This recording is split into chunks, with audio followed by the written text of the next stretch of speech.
Many of us like to play live games of chess, but in this video I'm going to teach you how to analyze and learn from the games that you've already played. It doesn't matter whether the game was a win, loss, or a draw, or how the game made you feel. You must go back and make sure you don't make the same mistakes 2 times and hopefully not 3 times. So focus on the thought process. We're going to take the game phase by phase. The opening stage, where did you leave your opening knowledge, how you navigated the middle game, maybe the end game, and other things like how did you manage your time. Also, we will try to conceptualize into words moves that computers suggest.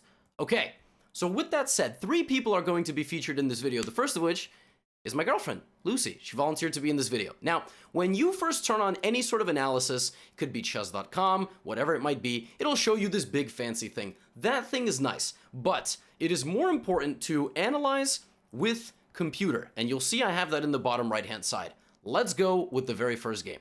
So Lucy begins with e4. Her opponent plays e5, all standard, and she plays the Vienna. So far, so good. Knight to f6. Now, at this point, Vienna's system with bishop c4 is absolutely possible, but I always recommend that against knight to f6, you play the move f4. So this is kind of a thing you go back and you go, oh, okay, when the knight goes here, I've got to play f4. That takes me into my Vienna gambit. Nothing wrong with this move, and now d6. And the computer at this point, I will say this, you need to not rely so heavily on the computer in the opening phase, because the computer doesn't fully understand openings. It doesn't have an openings database program to the highest extent. So the computer might say, okay, d6 is excellent, but it's actually not a great setup because black has blocked out their bishop, even if the computer says that it's fine. d3, bishop g4 attacking the queen. Computer wants some bishop e6, doesn't matter, it's the opening stage of the game, it's not such a big deal. So white plays f3. I'm not crazy about the move f3, I don't think it's necessary. I think white can just go here and then castle. But of course, going f3 and attacking the bishop right away isn't a problem, because in the Vienna, we want to play the move knight to e2 regardless. But okay, now white has a plus 0.8 advantage, which means close to about a pawn up. We get pawn to h6, white castles, and of course, I mean, black should go here and castle. But here, black plays the move g5.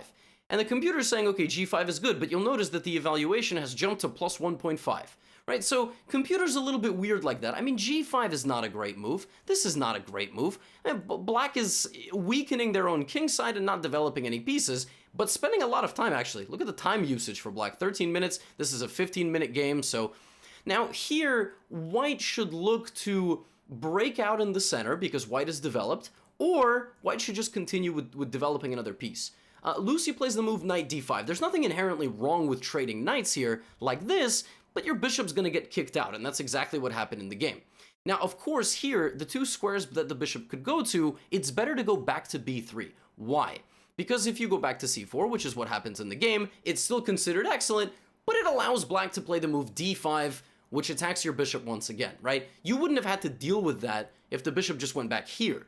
But because the bishop goes to c4, it allows black to play d5 and have 2 pawns in the center. Now, Lucy plays bishop b5 check. And you'll notice the computer hasn't at any moment said any of these moves were bad, but the evaluation is back to 0, 0, 0. It means the position is equalized.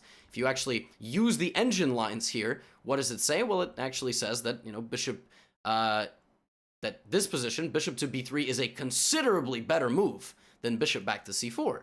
Right? It's a bishop b3. So you need a combination of the 2. Okay? Bishop b5 check, black goes knight to d7, which is considered an inaccuracy. It was better to play a little bit more actively. So knight d7, and here, knight to g3, attacking the bishop on h5. The bishop slides out of danger. Now, apparently, somehow now black has a slight advantage on this computer, but the bar is saying this, which is why analyzing games can be tricky. You need to absorb things that are practical, right? So, for example, this move, c4, and you'll notice that all of a sudden black has a big advantage. Why?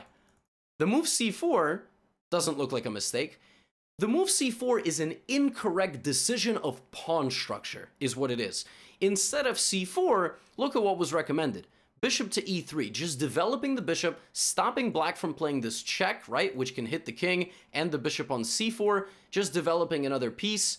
And actually, you're not really worried about something like pawn to d4 attacking your bishop, because the bishop just slides out of danger. But the general thing here is, just finish your development. Just finish the development. You haven't moved the bishop yet, just move it in the middle. And c4 is not a great move, because black can kind of close the structure, leave this bishop out. But it's not some sort of horrible mistake, even if the computer is saying that it's a question mark. For a 1000 level game, that's not a bad move at all. So we get a6 attacking the bishop, a trade, another trade, and white plays bishop to e3. And you say, how is bishop e3 the best move? This is hanging. Well, actually, taking there is a mistake. Look, queen b5 was played in the game, but the computer is suggesting that you finish developing 2 to hit this bishop, trade, check, and castle. The computer is actually not suggesting to take this pawn. So in the game, we got queen b5, which attacks the b2 pawn, and this, right? Oh, sorry, and this. So this is a fork. Now in the game, Lucy realized that this pawn is hanging, and she's not really worried about losing the b2 pawn. She rather open up the position. And d4 is considered an inaccuracy, and look at what it's saying. It's saying rook c1 is the best move. The computer wants rook c1, hanging both pawns.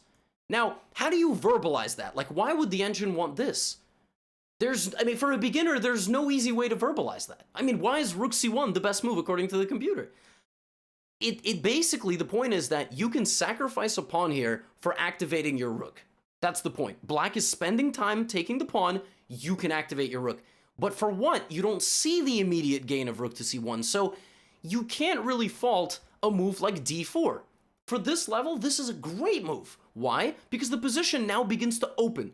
Black takes on b2, which is a mistake. Look at what the engine wants. The engine instead wanted long castle. It wants long castle. It wants to castle the king into all this open space.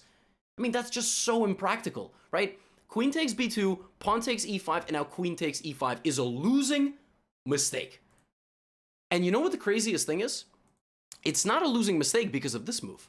This move looks like it wins. Because what happens if you play this is you pin the queen to the rook, and you're winning. But here, apparently, look at the bar, black can play bishop c5, and you cannot take the queen because your bishop is pinned to your own king. Just absolute craziness, right? The best move, and Lucy actually found it, it got called a brilliant move, rook to e1. It got the legendary double exclamation mark on chess.com. Why? Because you stay patient for one move.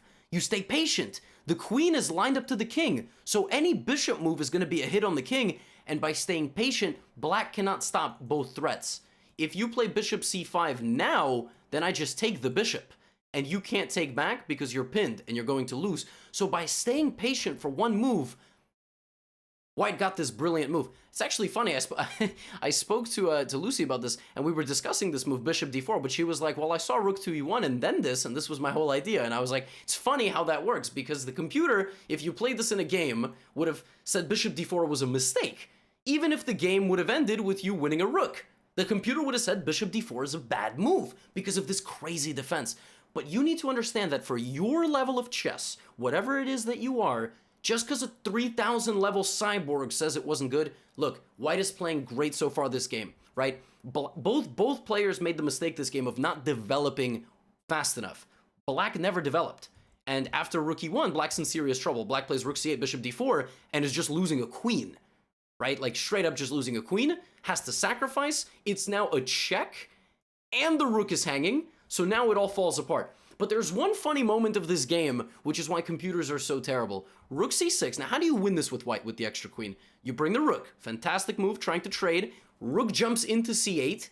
Bishop d8 is a blunder, right? 2 question mark blunder. But what does that even mean? I mean, black is down a queen.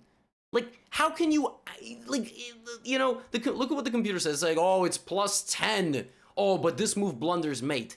But that's why, like, analyzing endgames with computers is stupid, because you have an extra queen. I mean, like, who cares if the game is over?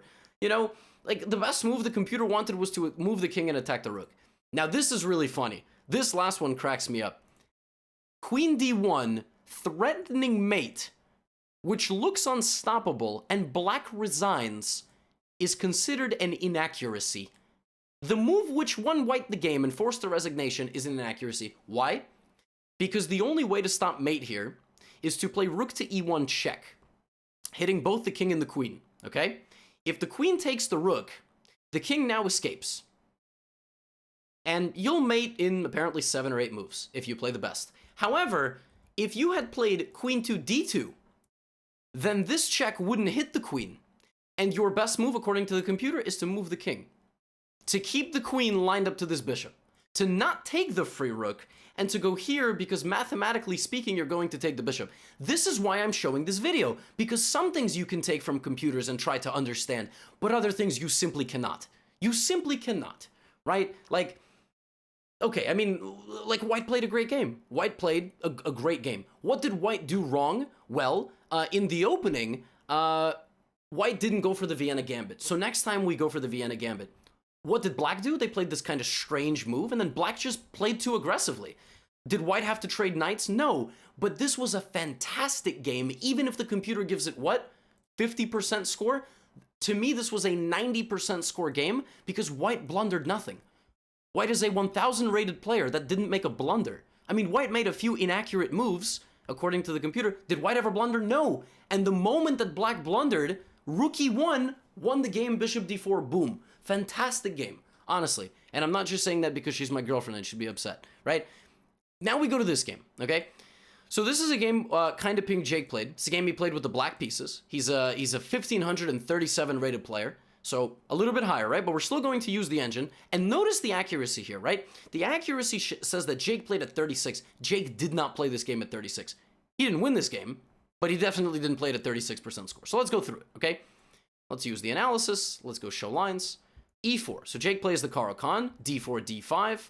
So far, so good. Knight F3, Knight C6, Bishop B5. It's one of the moves. This is one of the moves against the exchange Caro-Kann. Black plays Bishop D7. All theory so far. Takes, Bishop takes, castles. Black plays E6, trying to develop the bishop. Knight develops, Bishop pins, Bishop D6, right? Now here, you know, one argument can be made that you should move the queen out so you can go for the weak B2 pawn. But after Bishop D6, Knight E5, and short castle, I'm not criticizing anything that Jake did. He finished all his development, and he castled. However, in these exchange Caro-Kann positions, one thing that you need to realize is this pin can be annoying. And in general, it's better to have the bishop behind, like blocking this pin, rather than the bishop more active, because that way you can move your knight. Right? What happens in the game is Jake is unable to really move his knight. That's his issue. He plays, White plays knight to G4, which pins and adds pressure, but now Jake just very correctly just slides back defensively, right? Slides back defensively. You say, well, why is the computer saying king to H8? What the hell is this? The computer is saying this is another good move, because if you open up the G file, it's actually not clear who's attacking who. So the computer is suggesting getting the king out of the way, anticipating the damaging of the pawn structure, and using the G file against the opponent. But Bishop E7 is completely fine. We get this, and Bishop back to F4. Now, why is this a losing mistake? Of course, in the game, you have no idea why it's a losing mistake. We only have computer after. This is a losing mistake because here, Black can create a threat that actually White cannot stop. And Rook E8 gives you this minus sign, which means missed win. What does that mean? That means that you missed a move, which would have given you a massive, massive advantage, a winning advantage. So you go back, you go, what did I miss? Oh, I should have played Queen B6. Why? Oh, because I would have been attacking this and this. And if I got my queen in there, now if we follow the best line here, C3, queen takes B2, you'll notice you're hitting everybody, right? It actually doesn't even matter what happens, where White moves, you'll win at least 2 pawns, and you will have a winning advantage. That is what Black missed. You go, oh, okay, that's why Queen B6 was the best move. Okay, Jake played Rook E8, which was slow. White played Knight C3, which is again a mistake, and now Jake finds this move. For White, why is Knight C3 a mistake? It allows Queen to B6. So the best move for White is C3 with the pawn, strengthening the center, and then if Queen to B6, you just defend it with the queen, for example. Queen here, even a queen trade, Queen D2, doesn't matter, but you're never losing any of these pawns. That is why Knight C3 for White was a mistake, and now Jake finds Queen to B6. So far, 15 moves by Jake. He's playing all the best moves. Rook B1. And by the way, you say, Rook B1? What? Why is that a mistake? Why? Where did the eval go? Why is this so, what? Rook B1 is a bad move because White should be more focused on defending the center pawn. Look at this. What does the computer suggest instead of Rook B1? Bishop to E5. It wants White, instead of this, to go here, so that after Queen takes B2 now, look at this. Apparently, Queen B2 is a losing mistake because White is going to play this, and attack your king.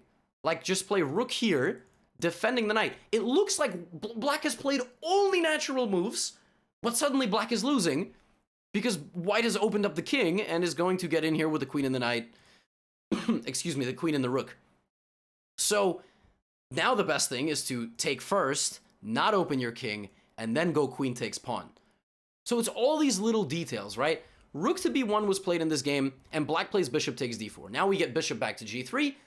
How does black make progress in this position? Do you bring a rook? Jake pushed in the middle, which apparently gave back advantage. Look what the computer wants. It wants bishop back. The computer just wants you to move your bishop back. How on earth are you supposed to, like, explain that? If you're like a 1400, 1500, like, why does the computer want me to just play a move that looks like it does nothing? Because it wants you to bring the bishop back and the bishops support the pawns pushing. It does not, the computer does not like that you've left your bishop here. And it could be a target. And white immediately plays the best move, targeting the bishop. White down a pawn wants to trade your powerful bishop. That is why this is considered a bad move.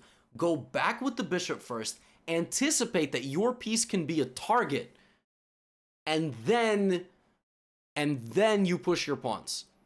And now white finds again the best move, b4, a fantastic move. The point is that you cannot take, and Jake didn't take. You cannot take because you pin yourself.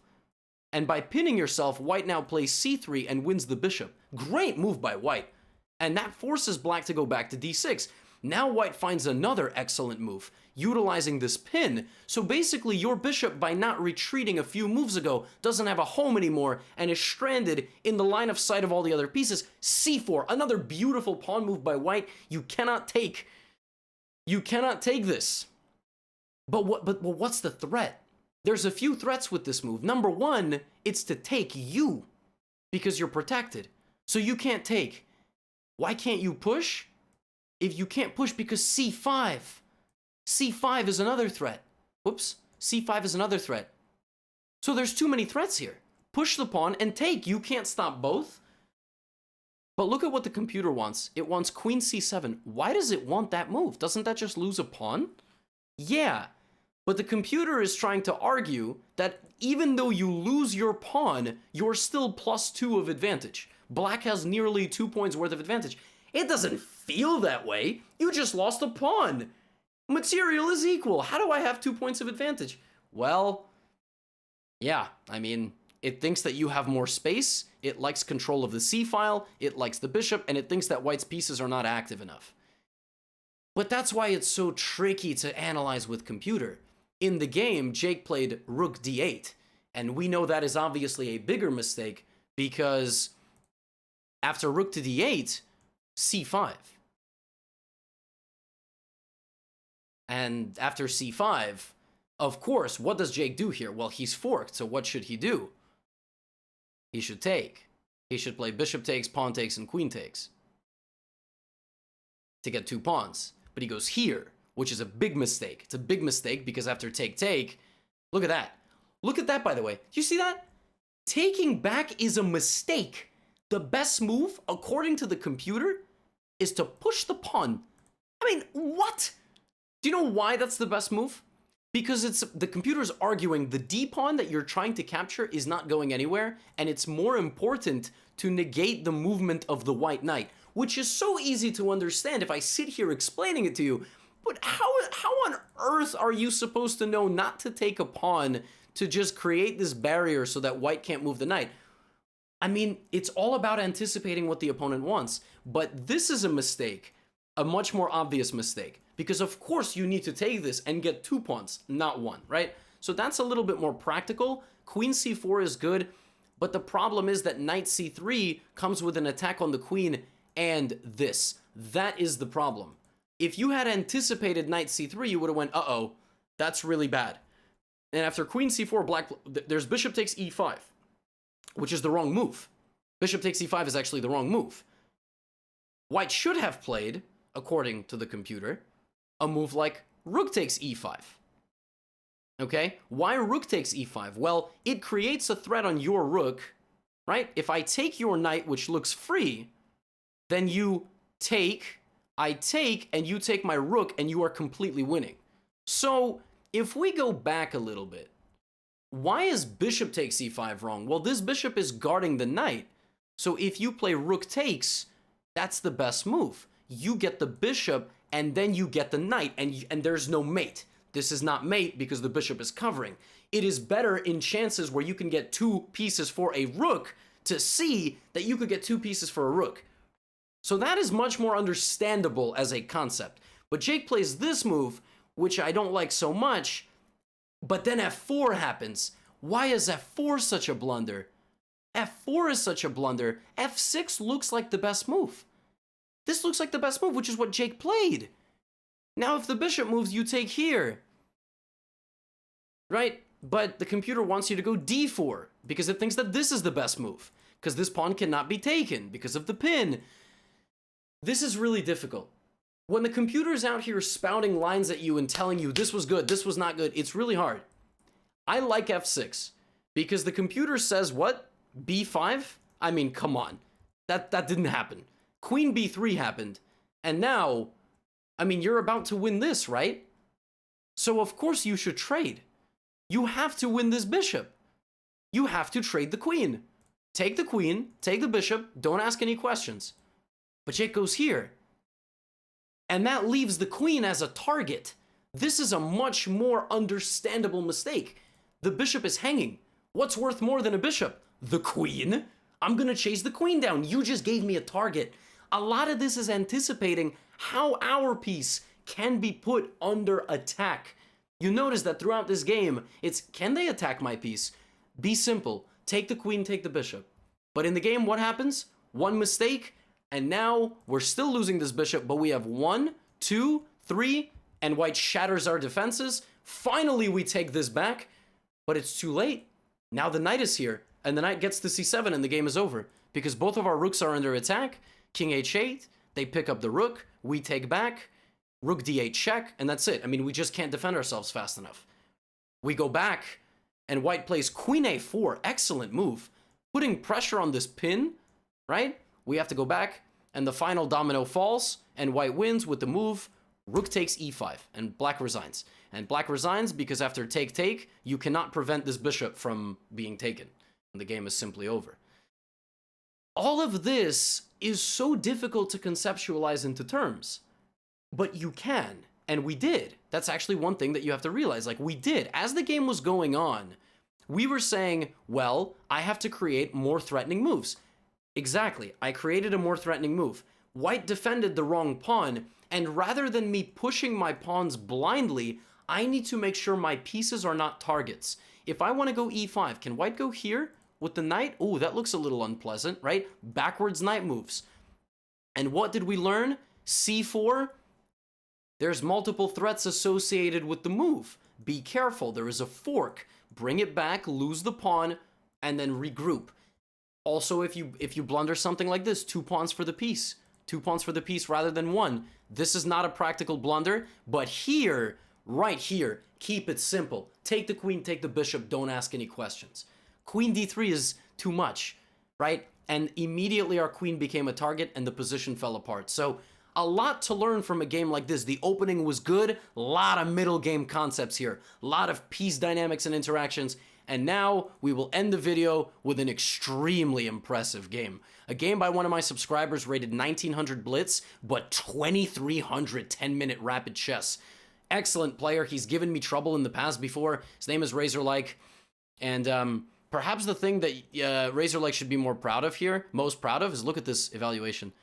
No inaccuracies, no mistakes, no blunders. The opponent made 1 inaccuracy, playing at 83%. So let's see how Razorlike won a really, really nice game. And look at that, he gets 1 word, smooth. Look at this, smooth. Doesn't matter, by the way, you can still analyze games like this. So, first stage of the game. Vienna. Oh, no, sorry, Caro-Kann. E5, something that he knows from book. Bishop f5. Here he plays the Tal variation, something that I've recommended for him. h6. You know that against h6 you play g4, and the idea if black goes back to h7 is the move e6, sacrificing a pawn to go here. And basically, if the bishops are traded, the light squares near the king are a problem. So far, all book. You know this all because you've studied the opening. Black plays knight f6, white takes on h7, Black takes with the knight, and around here you're basically on your own. And Razorlight plays the move g5, which is a great move. Why? Because if take, you've opened up the rook to pin the knight to the rook, which is horrible. Plus, you are threatening this whenever you want it. Black has already messed up. So Black plays queen d6 with a long-term plan of moving the knight and castling. So what does Razorlight do? He says, queen h5 check. Now you're never castling. Now your knight is stuck in the center of the board. And now he begins Operation 2, transition of opening to middle game. Where are my opponent's pawn breaks? How is my opponent going to get out of this bind? Where are the pawn breaks? F4 and E5, C5 and E5. I spoiled the move. He plays F4, an excellent move, controlling the central pawn break. And next you will play knight to F3. Black plays the right pawn break, C5, but white plays knight F3, the best move. Knight F3 is an excellent move. And again, you'll notice that C5 is a mistake because of knight F3. Apparently the best move for black there was what? The best move for black is G6? What if I take? And then black, look at the computer. Computer wants to sacrifice a pawn and play E5. The computer wants to sacrifice a pawn and trade queens because it thinks that white's queen is so powerful. I mean, that's insane. That is just a ridiculous engine move. Black is playing like a human. Look at this move, knight E5. Threatening knight F7 and knight G6, forcing black to do this, and now look at this. Look at what white does here. DE5, which is the best move because you remove your pawn from the sights of this pawn.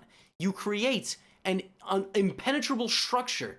The bishop cannot enter. The knight cannot move. Queen goes to C6. Uh-oh. This knight is stuck. Knight F6. Oh, sorry, D4. Great move. Counterattacking. So we're not just rushing to take. And Razorlight is just a boss. He castles. Razorlight castles himself out of danger, and black has to sacrifice the knight. Now, in the next phase of the game, white is trying to transition from being up material to actually winning this position. Because you are up a piece, you have to bring the piece into the game, but because black has all 8 pawns, you'll need to crack at the position with your pawns. So watch what white does. Knight to D2, solid developing move, bishop D6, and the knight jumps to C4, hitting the bishop. The bishop slides out of danger, and what does white do? Well, I want my knight to live here forever. I anticipate my opponent will kick my knight out. I'm going to play A4. If now my opponent plays B5, I just take. So opponent plays king D7, white plays B3. Not the best move. I don't think I would have played B3 even if the computer says it. I mean, I like it. It's a decent move. Maybe you get your bishop out. I probably would have slid my rook over to target this pawn, or bring my queen back, or go for a queen trade. We're up material. You might as well go for a queen trade, right? So B3, and now rook A to E8. Now white plays bishop D2, which is the best move. Black plays rook to E7. Rook to E7 is a great move. White plays rook to E1, and black plays rook to E8. So all the pieces have now joined the party. So what do we do? All the pieces are here. Black has 8 pawns. What do we do? C3. I told you, at a certain moment, you have to break. And that's exactly what happens. Black plays E5, and white just goes, chops everything down. Bam, bam, bam, bam, queen G4 check. Another really good move, bringing the queen closer via a check. King to D8, bishop to B4. You're falling apart from both sides. All it took was a pawn break in a close position. After rook E6, white defends the pawn from the rook. Black plays E4, but now there are some weaknesses, and white plays rook C1, creating a threat on the queen. If the knight moves to D6, the bishop is protecting it, and the rook hits the queen. So we get queen D5, rook F5 comes in hitting, the queen slides out of danger, the rook follows, check, and now knight D6 check. And the point is that after the knight jumps in, you cannot take, the rooks swarm, and the game is over. So white in this game won by using a superior base of opening knowledge and immediately punishing the opponent's mistakes, clogging up the position and using a combination of pawn play and piece play to maximize the pressure, anticipating the opponent's moves, one pawn break, and when the opponent responded, there was chop, chop, chop, chop, bam. Great game, huh? Good game to end on. Even games like that, you have to analyze. But I will leave you with a bonus lesson. This position was sent to me by a viewer And they asked me, in this position, in this game, you cannot take the queen because you are pinned. They played the move bishop takes b4. And their logic was the opponent cannot take back. Why is this a 2 question mark blunder? And notice what the computer wanted instead. The computer instead wants queen takes b4. And the person was like, why is that the best move? If take here, knight c2. This is what you do. If you're ever confused with a computer suggestion, you pull it up. Say, why queen takes b4? Queen, knight takes. I take the queen. They go check. Knight c2. Oops, sorry. They go check. Knight c2. King d2. Knight takes a1. Why is this so good for me? I'm down 2 points of material. Because the knight is trapped. And if you follow the line, the engine just wants this, this, and take. And once you win the knight, you have 2 pieces for the rook, which is considered an advantage. That is why queen takes b4 is the top engine move. You say, well, Levy, what if check? And then my queen is hanging. Queen e4. You can move your queen out of the danger of the knight into the defense, and it's protected.